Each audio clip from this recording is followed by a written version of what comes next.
Welcome to the Aaron Werner Podcast on iCode Media. I've got my friend John Rumpakis, Dr. John Rumpakis, with me today, and we had a conversation. We talked quite a bit, but we had a conversation about audits and what we're seeing with audits. And I said, this is a great conversation. I think that we need to record and share with everyone because the A word is one of the least favorite words as a practice owner, as a doctor, that we can hear. And John, given his background and everything he does, is quite knowledgeable in the space. I learn a lot. Hope you will too from the conversation. But before we jump into audits and third-party payers and what they're thinking, John, for those who don't know you, give us a little bit of background.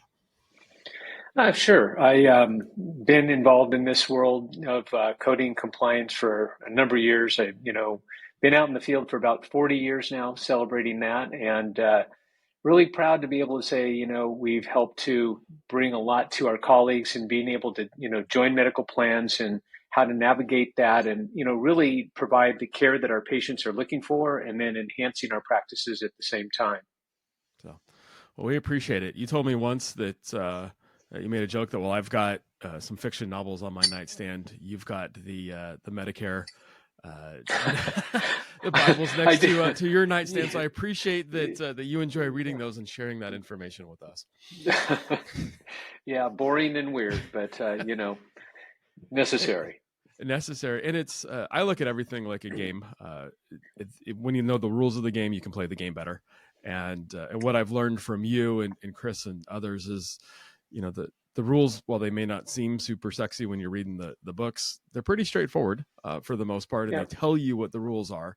And it's up to us then to just understand them and play the game appropriately. Well, I'll tell you, just if I can for a second, I've got a software program that I have for the general physician community. It's called codesafeplus.com. And the reason I developed that, Aaron, was specifically for that reason. Back in the late 90s, and even more so today, information changes so fast. It's zip code specific, so it differs based upon where you practice.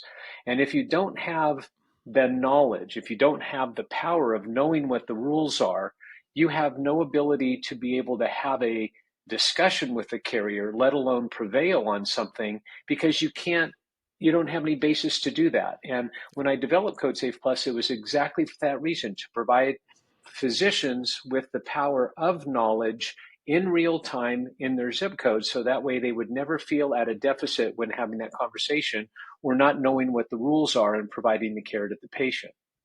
Yep. And fantastic software. It's not why I brought you on to talk about it, but since we brought it up, we've been using it really for the last probably 4 years, 4 or 5 years. I'll have to go back and look. And there was a time when optometry was fantastic and you could, hang up a sign, you did the right thing, and making money was not hard. And we felt like we were doing the right thing. And it wasn't until I realized what I didn't know and that I didn't have to learn to be an expert in it. I can rely on the experts and engage. So between CodeSafe Plus and then the Just Ask John feature, when we do have a question, has been super beneficial, not only for our doctors, but our medical billers in the practice. Well, thank you. One of the things is you mentioned is, harder to make money today. And what I want people to focus on is being able to keep the money that they make, right? And so I guess that kind of leads us into the audit, topic a little bit. Yep. So let's talk about that. The audits, it feels like they're ramping up, post-COVID. I hope we get rid of that phrase soon, but in the post-COVID world, it feels like they're ramping up more. My guess, though, is if we look, it's probably just taking us back to, 2018, 2019 numbers. Why do audits happen? Are they happening because I've been a bad doctor and raised red flags? Are they happening because third-party payers just have to do them and I got unlucky on the draw? What would target it or cause me to get an audit? Yeah, so there's a number of different reasons that an audit can occur. There's random audits that carriers conduct that has absolutely nothing to do with an individual physician's behavior, with their billing patterns, anything like that. They have to conduct them so that way they can have quality assurance based upon what the protocols are. So many times, you'll get those from a medical carrier. They don't identify any specific records. They don't identify any specific issues. It's just send me these, 10 charts, and you really don't hear anything from the carrier again. And I think that's a frustrating thing because carriers, don't get back to you in a timely fashion, and that creates a lot of anxiety in and of itself. Then there's, of course, targeted audits where it is a physician's billing pattern that causes a red flag to go up. So, for example, a high use of a certain CPT code, a high frequency of a particular ICD-10 code, those types of things that then would cause a focused audit where the carrier then would come in and want to look at a specific, subset of records and for particular reasons.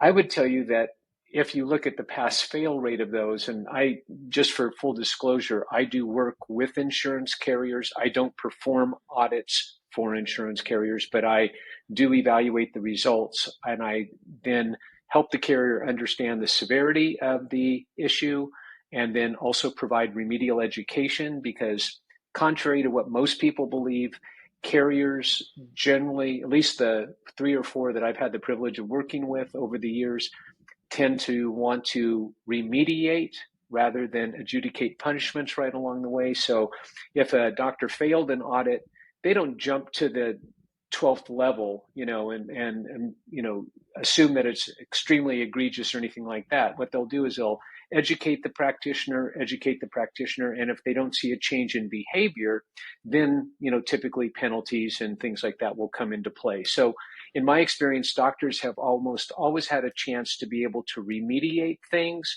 in some fashion, to avoid, monetary, civil, or criminal penalties that could come along.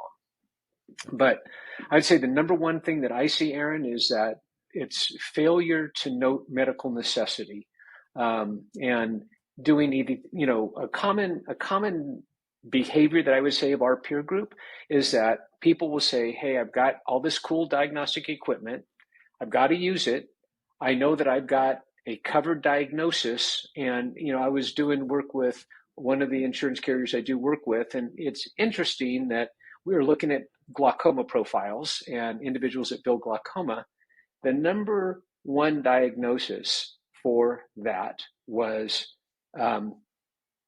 risk of, primary open angle glaucoma, low risk, and quote unquote pre-glaucoma.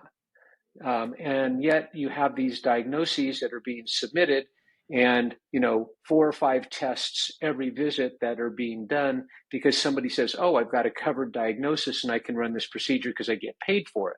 And they think that reinforcement of getting paid for it sometimes leads people to believe, hey, I must be doing things right because I'm getting paid. Right. And that's not how carriers conduct audits, right? They do post-payment reviews. So they come back and look at you, 1 year, 2 years, 3 years, maybe even 5 years after the event has happened and say, hey, we noticed this behavior and we want to have justification for the dollars we've already paid you. And if you have your medical records set up properly, you should have nothing to worry about. But again, most people don't record medical necessity properly in the records, so they have no justification for what they did. They think if they have a diagnosis and a procedure, that's enough, and it's clearly not enough from medical record keeping rules and guidelines. So let's break that down a little bit. That's interesting. We'll use the glaucoma suspect or pre-glaucoma. So me diagnosing it and putting the diagnosis in the chart clearly isn't enough. When you say failure to note medical necessity, I would need something additional, an abnormal CD ratio, an optic nerve that right. looks suspicious, and detailing why it looks suspicious. Something to say why I have that diagnosis and need further testing.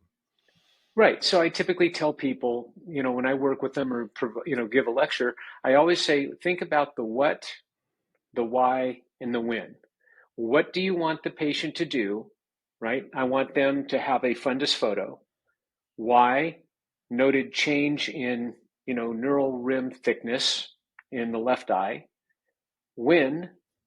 ASAP, or, whenever, today, next week, whatever. So if the doctor typically notes, I want the patient to do this for this reason, because of this finding, then the record's generally bulletproof. But more often than not, people do not do that. They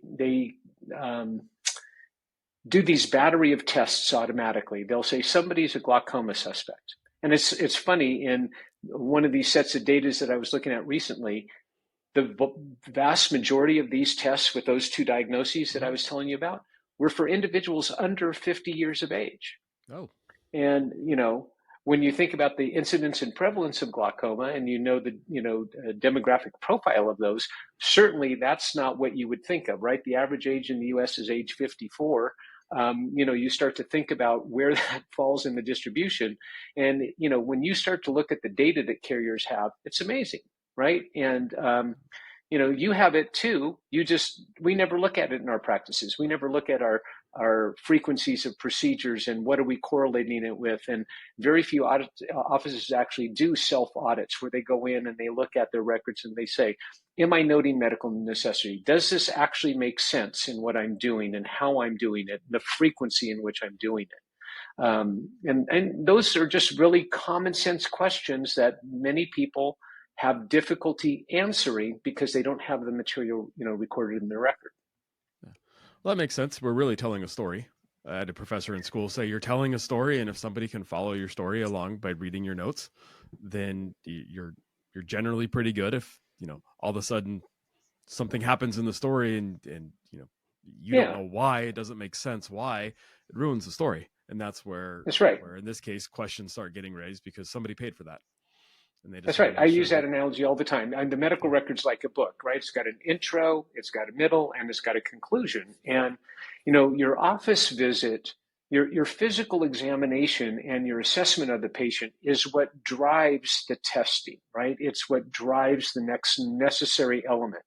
When we go back to the definition of medical necessity, I don't think many people appreciate it for what it should be. I think a lot of people kind of lean towards the side of medically convenient, not necessary.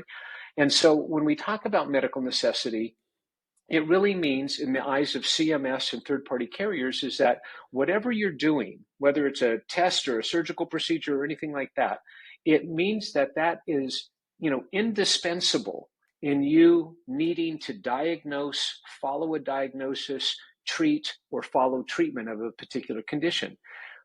We have to get away from doing confirmatory tests, right? Once I know somebody has a particular disease state, I don't need to do 50 other tests to show that, hey, I'm right, they've got that, right? Now I've got it. Now I can use my technology as appropriate in following that diagnosis, or if I'm treating that patient, I can use the technology appropriately to manage and treat that patient over time. And that's what the rules provide. But when we see, 7 procedures per visit every 3 months for a particular type of diagnosis, that you sit there and you go, gosh, I can't find any practice patterns like that would be substantiated either by the Academy of Ophthalmology's preferred practice guidelines or the American Optometric Association's clinical practice guidelines. If I can't find anything to substantiate that kind of frequency, that's when a carrier starts to say, hey, what's going on? Why are you seeing these people this frequently, and why are you doing this much testing? And they generally will ask it as a question. Please explain why these records, why you're doing this, and from this subset of records. And that's really what an audit is. An audit is, think about it with the IRS. The IRS is going to come in and say, show us your receipts for these, expenses that you're deducting. And an insurance carrier does the same thing. Show us your medical records that substantiate what we've already paid you for, because we trusted that what you were submitting was true and honest and accurate, just like it says on your, submission form. So sounds a lot like trust but verify. And right, that's exactly what it is. Pretty American concept. The true. Trust and verify. You mentioned the practice patterns, and so when I hear that, there's the guidelines, but because they have the data, they also can compare me to my colleagues, other optometry, other eye care, and they can say, hey, Aaron, maybe you're diagnosing glaucoma higher than we're seeing elsewhere. You're running more, OCTs, fundus photos, more than we're seeing elsewhere. Doesn't mean I'm doing something wrong per se, but when they're comparing me to my colleagues, how do they look at that? Are they looking for outliers? Are they just trying to find red flags? Is it bad that I'm an outlier? Maybe I've got a full justification because I have a glaucoma practice, and so it makes sense that I would. How do they view it in their standpoint when they're comparing me? Great question. So I think that at first, everybody is looking for outliers. Who's doing a higher than normal number of procedures based upon a percentage or frequency basis? So, ICD-10 codes and, procedure codes, those are what they typically look for. Now, I'm going to digress for 2 seconds into the ICD-10. So when the ICD-10 got implemented back in October 1st of 2015, what many people don't realize, and if you go back and you do the research, the ICD-10 was designed specifically to help to develop public health policies. So government provided health, right? Universal health care. That's what the ICD-10s were designed for, because remember, with the addition of specificity of laterality and severity, now they could start to put things together. They can say, okay, I've got primary open angle glaucoma, moderate severity, bilateral, and now I can take that specific ICD-10 code and look across an entire spectrum of providers, and I can monetize that, right? I can say on average it takes $600 a year to manage that patient from a OCT, visual field, photo, whatever procedure else you like to do for that, on what it's going to cost. But it also helps to establish utilization guidelines, right? How many of these procedures should be in place, and what do we follow, and how do we follow that? And so let's say you had a glaucoma specialty practice and you happen to get audited. One of the very first things that you should do, and you're entitled to do under your contract, or I should say at least most contracts that I've read, if you're a subspecialist, you're naturally going to have a much higher level of special procedures per, group of patients, 10,000 patients or whatever it's going to be. So one of the things that you need to do is you need to be able to articulate to the carrier is that I want to be compared against a comparison basis of my peer group. Now, my peer group is not all of optometry. My peer group is ophthalmologists and optometrists that specialize in glaucoma, because you can tell that the frequency of those tests is going to be vastly different between a practice that doesn't do anything and a practice that does solely that specialty. And so if you want to truly be compared against your peer group, you have to properly define what your peer group is. And that's generally a right that you have underneath it, under your contract, that you need to invoke or at least communicate to the carrier if it gets to that, if it gets to that stage. Well, that makes sense. And so it sounds like a lot like the audit is really just the beginning of a conversation. Right. And that's how I view it. I mean, listen, I get calls at all times of the day. People call me up and they go, God, you got to help me. And I'm like going, okay, what's going on? I got a letter from a carrier. Okay. Tell me what it says. Well, I don't know, but they're coming after me. I said, okay, step away from the ledge. Let's, break it down. Yeah. And by and large, I mean, I'll tell you, for example, there's one carrier right now across the country that's sending out general letters that are saying to everybody, your billing frequency of 9921 threes and 214s is too high, right? There's no basis for it, right? They don't say based upon coding for medical decision making or coding based on time. They just say your frequency of these is too high. And so the question that I always have people ask back is, too high as compared to what? With the changes in 2021 with the E&M codes, it is absolutely, for most individuals like yourself or who have a disease-based practice in addition to traditional vision care, you're going to have a much higher percentages of level 4s than you used to have, because the criteria changed for the medical decision making now that allowed us to have new patients at level 4s as well as established patients at level 4s, where as the previous system was very difficult to hit a new patient level 4, 99204 versus a 14. And so you're going to see those percentages go up just by definition of the change in the rule. And the time rules themselves changed everything as well. I mean, in fact, to an extent that Medicare didn't know what the heck hit them, the incidence rate of 992X5s, the level 5s, based upon time, went up significantly after that rule was implemented. And they came out with a watch statement. Hey, we're going to be really investigating this. Make sure you're tracking your time appropriately, so that way it's it's going to be defendable. But we're going to crack down on that, and we're going to make that a known issue. So. But yeah, it's really funny. I think a lot of people panic. They don't know what the issues are, and they start to, kind of reach out to somebody and say, hey, you got to help me. And most of these things turn out to be pretty benign. Thank God. I mean, in my 40 years, I think I could probably still count on two hands the cases of actual fraud I've been involved with. And the ones that I've been involved with have been pretty blatant and pretty hard to defend. And, but most of the time we fall into the category of what we call waste and abuse. It's just overdoing things. We're not having the appropriate justification in the medical record to do it. And I think part of it is our education process. We go to these great educational conferences. I mean, Lord knows we've got fantastic technology. I'm just blown away at the pace at which technology is developed. And we can't wait to get that into our practice, right? Because everybody likes their toys, right? I mean, it really helps you. I mean, I'm sure that when you put in new technology, you communicate to your patients that maybe you're the first in the region to have it and you're excited and this is what it does and the great care it can, help you deliver by diagnosing more early in this, whatever it may be. But I don't think people pay a lot of attention to the protocols of where does that come in. When I think about dry eye, which has been a huge subspecialty topic for the last 5, 6, 7 years, right? Really starting to ramp up and get people involved. The carriers, what do they use as their reference sources? They typically use, they're going to go to the DUES report, and then the DUES 2, and then the various iterations of it. And they're going to go in and they're going to say, for example, if you do, let's say you do a extremely high number of amniotic membranes because you feel that that's the very best therapy for a patient to do that.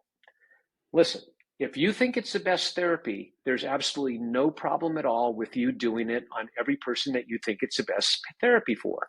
But if you're getting paid with somebody else's dollars, i.e. a third-party carrier, you've got to follow their rules on when you can implement that therapy. If you want to charge your patients for it, knock yourself out. You can do that.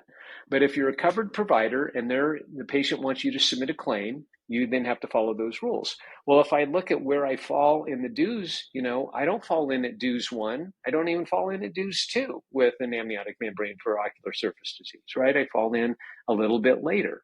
And so that's what they use, and that's what they're going to look at evidence in the medical record to say, hey, I tried this therapy, it failed. I tried this therapy, it failed. I tried this therapy, it failed. And now I'm to this next therapy. Yeah. And, so we have to be knowledgeable of that side of things as well, not just the cool tech and, hey, I've got a covered diagnosis. Yeah. Well, you made two really good points that set with me. The first is that, we can really do whatever we want, probably isn't the right word, whatever we feel is necessary. And dry eye is a perfect example. We do quite a bit of IPL and LipiFlow, and I don't have a third-party payer that will pay for any of that. But we tell the patient we think it's necessary, and their first question is, does insurance cover it? And we smile happily because we know it's a cash pay procedure and say, absolutely not. But I still think you really need it, and it'll make a difference for you. So I find it interesting that depending on the diagnosis and what we're treating, sometimes we taper the diagnosis strictly or the treatment based upon whether a third-party payer will pay for it or not, where other times we're happy to go outside of that, which saying it out loud sounds really silly because, why are we letting a third-party person dictate what our best recommendations are. I think it certainly factors in if there's who's paying for it, but I think we need to put everything on the table. At the same token, just because somebody gave us a rep gave us a list of, things we can bill for and how we can get paid doesn't mean we should use it every time. I could tell you, I mean, as much as I do a lot of work with a lot of different manufacturers as a reimbursement consultant in our space, and I really enjoy that work. And I still would tell you that a third-party manufacturer is generally not one that should be giving billing advice. Most of the third-party carrier or third-party manufacturers that I work with, they want to hire somebody like me that'll give them an opinion of what that is, but that's my specialty area. It's not the carrier, or excuse me, it's not the manufacturer's responsibility to do that. And when they declare and here's how I would say it in what you said as far as it's a cash pay procedure. If it's a non-covered procedure, right? It's non-covered, so therefore the carrier doesn't provide any guidance on what they're doing. They say it's either experimental or investigational, or I'm sorry, this falls out of our window of covered therapies. Then, what you do is you use the same code, the same fee as you would bill the carrier. You're just billing the party that's responsible for it. And, I kind of try to help people understand insurance in a little different way. I try to explain that insurance is nothing more than payment assistance. Right? I mean, if you really think about it. And the beauty about the U.S. healthcare system, despite all of its faults that we have, I always tell people it pays 100% of the time for 100% of what we do. Doesn't pay 100% of what we charge, but it pays, you're going to get paid 100% of the time. And if you ever, as a tip to your listeners, if you go back into your accounts receivable and things like that, and you look at your billing records, and if you find that you've ever written a claim down to zero, that means that somebody in your practice didn't do their job, whether it's the doctor, the tech, the front office, whatever. Because if you use an ABN or a waiver of financial liability appropriately in your practice, and you inform the patient that this is non-covered, or that you suspect that it's non-covered for a specific reason, then you're allowed to make sure that you get paid by the patient. And I think that I see a lot of fear in our peer group that, it's funny. They don't mind charging for these, right? They're $1,000. They've got the greatest progressive lens, AR, great frame, and you need 3 pair of them, But if I have to charge $2,000 for an amniotic membrane or whatever the fee is that you charge, I think they have a hard time justifying to tell a patient, this is the best therapy for you. This is miraculous. It's going to take care of your condition. It costs $2,000. And I think we have to be able to mentally get over that hump and understand that there's 50,000 practitioners to take care of 330 million people. What we do is really special. Our intellectual property, and you've heard me say this before, is really unique, right? And being able to bring relief to a patient through a great technology, whatever it may be, that's cool. Yeah. We should not be making financial decisions for patients. We should be treating everybody equally without bias or discrimination, apply our therapy appropriately to, our diagnostic ability and therapy to every patient. And if a patient happens to have payment assistance that you're a participating provider with, then follow the rules of getting paid with that payment assistance. That's kind of how I like to break it down. It doesn't have to be complicated. No, that makes perfect sense. I like that payment assistance. Had this conversation with my daughter this morning. She's going out with her friends, and I said, "Did you see a movie?" I said, "Cool. Here's money for the movie ticket and popcorn. You want anything else that comes out of your pocket?" I'm not saying you can't have it, right? I'm just saying this is what I'm paying for, and that's exactly right. So very similar. And you held up a pair of glasses for those who aren't watching when you said we don't have a problem charging for these. I'll take it a step further and let me know if you agree. Quite frankly, we have, hey, here's good, better, best, or better, best. So in the case of an amniotic membrane, this is what I believe that you need. I think it's the absolute best. It costs $2,000. It's not covered under your insurance. That's the next question. But it's what I believe you need. patient comes back and says, I just can't afford that, that doesn't mean that it's, in my world, all or nothing. There's a not as good, but a good, still therapies that we can address. It just may not be the best. So I think that the choice in that discussion is an important part of the doctor-patient relationship. And right. So I made the comment earlier. It's funny how sometimes we dictate our decisions based upon whether a third-party payer is going to pay for it or not, they're going to cover it or not, right, as opposed to putting all the options on the table. And I like how you phrase that with a payment assistance. This year, we proudly introduced the Life Meter to our practice in response to our staff's passionate demand for enhanced patient care. Their firsthand experience with the Life Meter underscored the crucial link between proper diet, carotenoid supplementation, and visual health and performance. Our front desk team now measures every patient's skin carotenoid levels, providing valuable education on each score and the significance of carotenoids in ocular performance and health. The result? Patients love the enhanced experience, and our MacuHealth sales have doubled since implementing Life Meter. To discover more, contact your MacuHealth representative or click on the link in the show notes.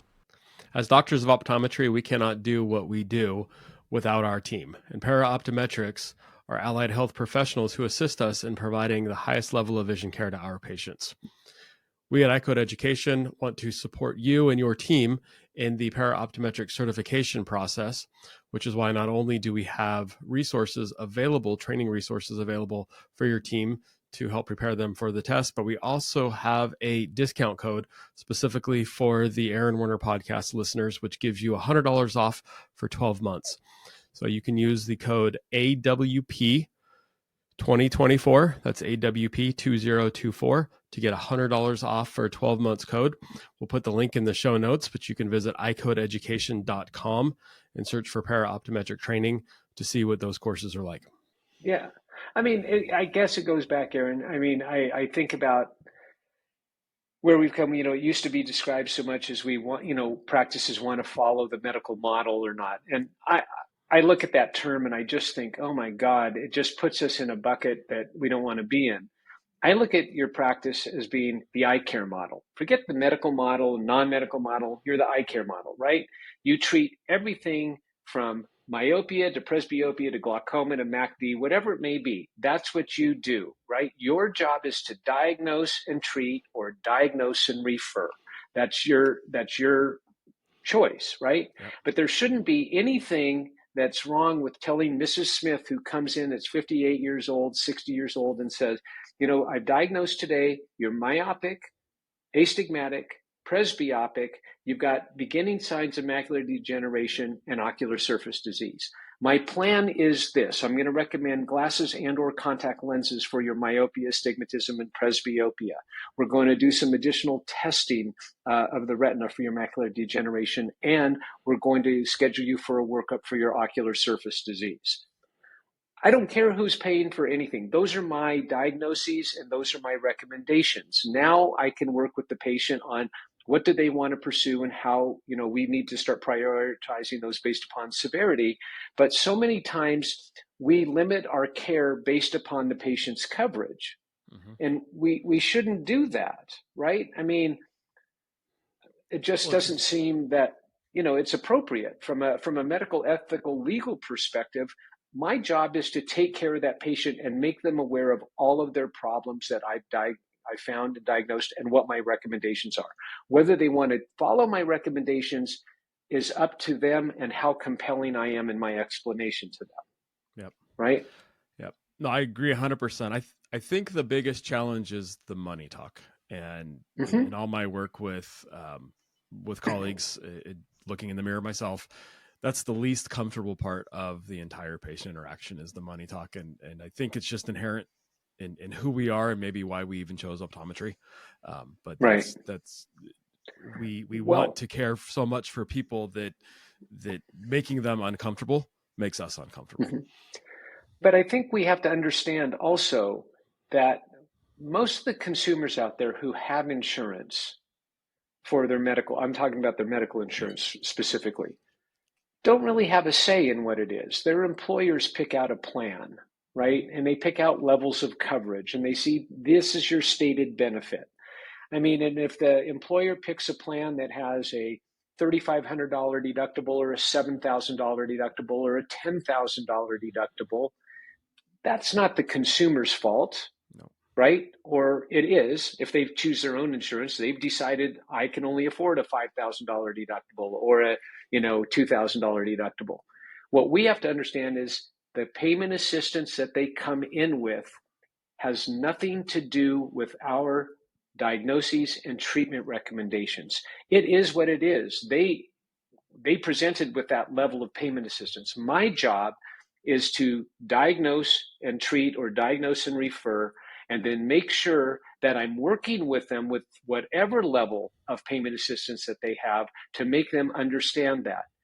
By the way, they also know that they've got a $5,000 deductible. Yeah, right? It's not a surprise to them. And it is a difficult conversation because most of the care today that we provide, for outpatient services comes under the deductible. I mean, most people don't reach their deductible unless there is a catastrophic issue or something like that. So we have to understand that most of the procedures that we're going to do are covered services, but subject to the deductible, meaning still paid for by the patient. And I think that that's hard for optometrists to wrap their head around, not from a conceptual standpoint, just from a management standpoint, right? I have to instruct my staff, how do we talk about it? Did we go through all the consistent steps? Did we pre-authorize? Did we not? Did we get verification of benefits? I mean, it takes a lot of administrative load to make sure we're doing things correctly, right? I mean, and coding is one of those components, but it's also the application of all of this other type of administrative things that makes it, difficult.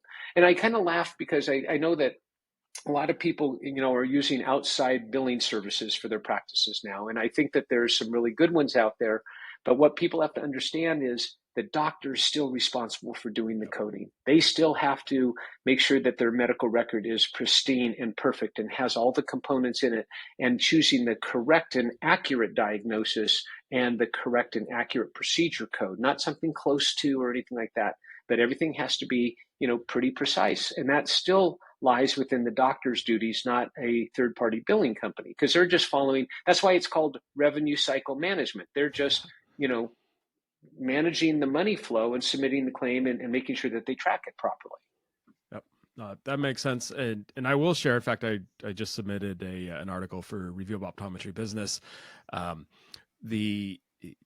2018, 2019, I realized that I felt like a fish out of water in this space, and we'd never failed an audit. But I was still, my heart skipped a beat when we got those letters, and it was, I felt more comfortable when we had paper charts that I could go back and double check everything on electronic records. What it was is what it was, and I didn't want to feel that way. And so we hired Chris to come in, and I know you do this as well. We hired him to come in and audit us.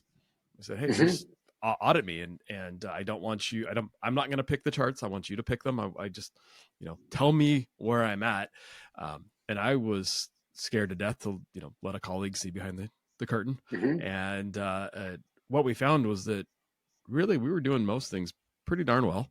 To your point, we had some improvements to do in the noting medical necessity. It was, you could read between the lines and find it, but he kind of just said, hey, dum-dums, just write it out.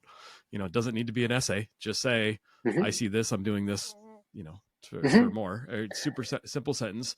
And then the bigger part was at that point was, just be proud of yourselves.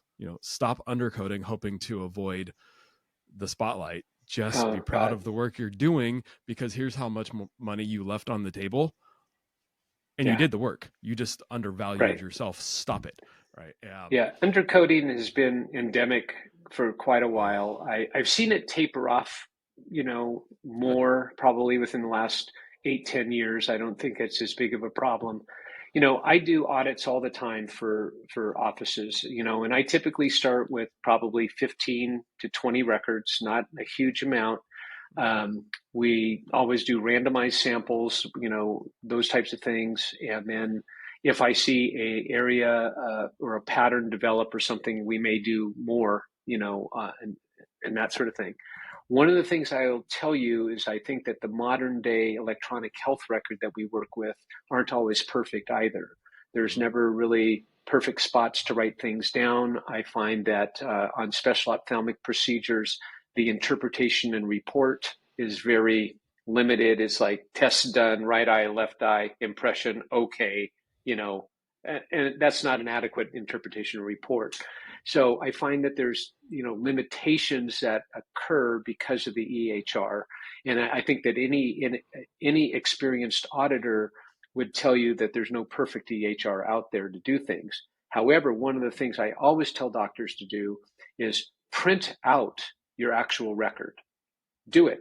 Print 10 records a month and read through it and see if that actually makes sense. We were talking about the book analogy earlier. Make sure your medical record reads like a book. There are electronic health record systems out there that when I see the printouts, they have conflicting information in it. Patient was dilated, no dilated exam performed. Patient had retinal vascular disease, no retinal vascular disease found. I mean, all inconsistencies throughout the entire medical record. And when I'm an auditor, when I'm in audit mode, I have to read this and understand that I'm reading it because I'm an eye care professional, right? Yeah. Most auditors are not. They could be nurses, nurse practitioners, other people that are coding experts that are, CPCs that are trained to look for things, but they're not going to read between the lines, right? They're going to say, it's present, it's not present. It's present, it's not present. And doctor, where is it in here? Or you have contradicting information. So what is true? And, you normally try to look for patterns and things. I look for intent. I will tell you that a lot of times, and I mentioned the handful of individuals where I've detected true fraud. I'm telling you, you read the record, an inexperienced eye, but somebody who is an eye care professional could clearly see that somebody was doing something with the intent of defrauding. I mean, that you would get from point A, and you and I and 98% of our peers would go, oh yeah, point A, point B, point C, point D, and the record that you're reading goes from point A to point R. And you're like going, how did you get there? Yeah. There's no path. And it's just very, very evident. But I would say there's a lot of preventive things that people can do. I mean, self-auditing, I think, is great. One of the things I tell doctors, if they're in group practices, because then you don't have to worry about HIPAA and all of that sort of thing.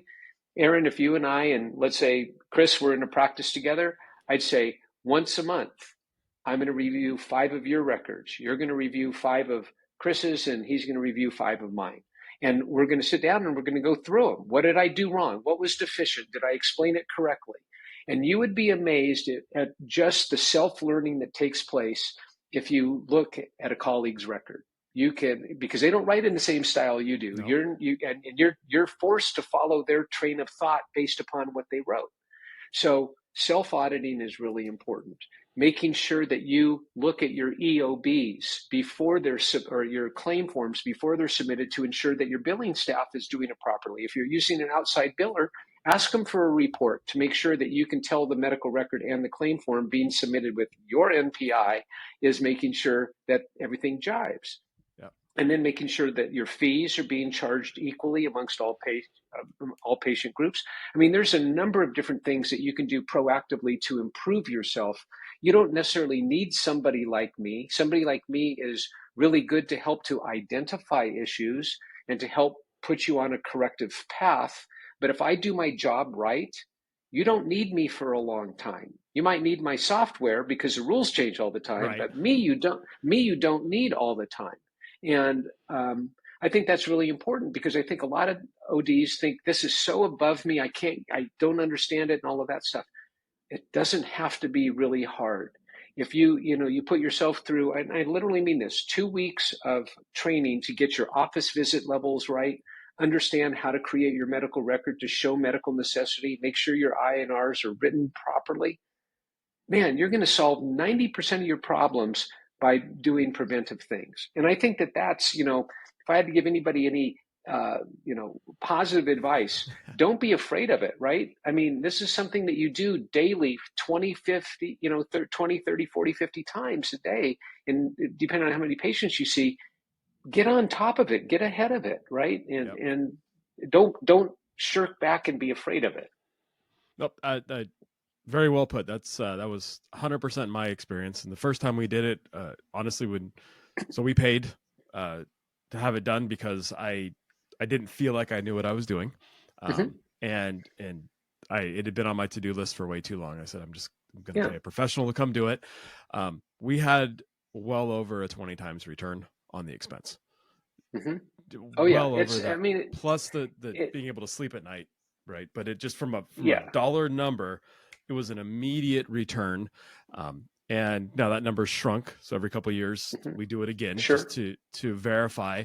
And we're refining the process. We're starting to get into now tracking, prevalence rates, and are we catching everything that we would expect to catch based upon published prevalence rates, which gets even more fun and more exciting. We're no longer afraid of that audit because I'm good. Take a look at the charts. I'm proud of them. Well, I think that any good auditor it's an education process, right? What I would do is I go through, and you and I would sit down with the records simultaneously, and they say, let's go through this section. Let's go through the intake section. I'll tell you something. It's kind of funny. So I just did an audit on a practice. We looked at roughly 25 charts, and it was a managed vision care carrier audit. Okay. And I was looking through the records, and the practitioner failed 98% of the records for submitting a comprehensive eye exam, 920X4 and a 92015 refraction. Why did they fail? They failed to include confrontation fields, motilities, pupils, right, in doing things. And so they had no record of those in the record at all, anywhere. And so it didn't meet the requirement, the definition of a 920X4. And the practitioner said, well, we do it, but we do it on everybody. And I said, I believe you. Yeah. But are you filling out the place in the record, or are you indicating the checkbox or whatever your EHR allows to demonstrate that you did it? And, it's simple things like that. And I think that most people, like you, when you sat down with Chris, if I walk you through the record, your very first thing you're going to come away with is, I'm doing pretty good. There's not a lot of mistakes. I need maybe to change 5 things or enhance 5 things. And I would tell you that by and large, for all the records I audit every year, when I have that discussion with the practitioners, like you said, my shoulders go down, their shoulders go down, they can sleep at night, and they really realize they're not doing too bad of a job. But there are 4 or 5 things that really do need their attention and remediation on. And like I said, in my experience, it's medical necessity for both the procedures that we're doing and medical necessity for the level of visit that we're billing. And if we can get those 2 things done, I would tell you that your chances of failing an audit drop dramatically. It doesn't mean you're not going to get audited. It just means that you're going to be able to have a bulletproof medical record that you can go to an auditor and say, here you go. I mean, this is why I build this. And here it is in writing. There's my logic on that day 3 years ago that I don't remember, but it's memorialized right there. Right there. Yep. My experience has been exactly what you said. And, if I'm a professional athlete or a singer or whatnot, we do our trade really well. There's just a few little tweaks that we can make to make ourselves that much better. And, we also have to audit. We have to remember that insurance carriers aren't necessarily out to get us. All they're really doing is trying to identify, is there an aberrant behavior? Is it malicious? Is it not malicious? They have to do quality control on the amounts that they're paid out. Remember, most of these companies are publicly traded companies. They have a P&L. Doesn't mean that they are, looking at the P&L daily, but they have to look at quality of care. We can't continue to, pay for pre-glaucoma, 5 tests every visit if that doesn't make sense with what the scientific or medical literature substantiates, right? Yeah. So it's a process of checks and balances. They're not out to get us. They just want to make sure that we're following the rules, in order for us to earn the dollars that we've contracted to get paid. And we're providing quality care that's defendable, and it's the standard of care in our local community, right? Yeah. Well, and I think that's very appropriate, right? They're being stewards of somebody's money, right? And so they're tasked with using it appropriately, not being cheap with it, just using it appropriately. And I think as providers of care, we're tasked with also being responsible with how we use time and resources. Yeah. Well, I also think if we eliminate a lot of the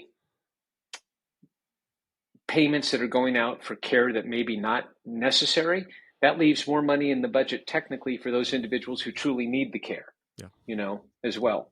And just that alone may help, could help reimbursements go up and, those other types of things that we always discuss. Oh, definitely. Well, John, this has been really insightful and helpful, and maybe not make me want to wrap my arms around third-party payers and give them a big, warm "I love you" hug, but certainly understanding the process, their role, and not being so afraid of the audit monster when they send thanks. That letter.